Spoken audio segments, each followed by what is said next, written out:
یہاں سورہ فتح میں فرمایا وَتُعَزِّرُوهُ وَتُوَقِّرُوهُ، اور سورہ اعراف میں فرمایا فَالَّذِينَ آمَنُوا بِهِ وَعَزَّرُوهُ وَنَصَرُوهُ۔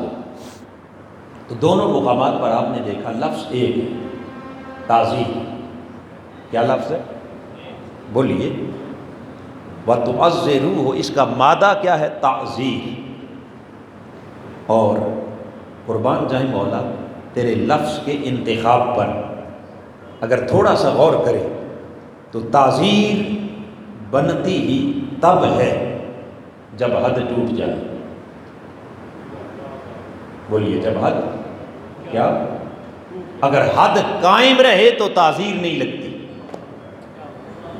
حد قائم رہے تو تعزیر، بولیے، وہ تعزیرات پاکستان ہوں یا تعزیرات شریعہ، تعزیر کا قانون حرکت میں تب آتا ہے جب آپ کوئی حد توڑتے ہیں، وہ شرعی حد توڑیں یا آئینی حد توڑیں۔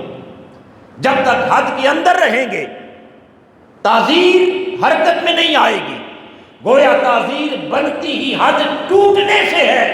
خالق کائنات نے فرمایا وَتُعَزِّرُوهُ، لوگوں ہر ایک کی تعظیم کرنا، مصطفیٰ کی تعظیم نہیں، تعظیم کرنا۔ مولا وہ تعظیم کیا ہے؟ فرمایا ہر ایک کا ادب حد کے اندر رہ کے کرنا۔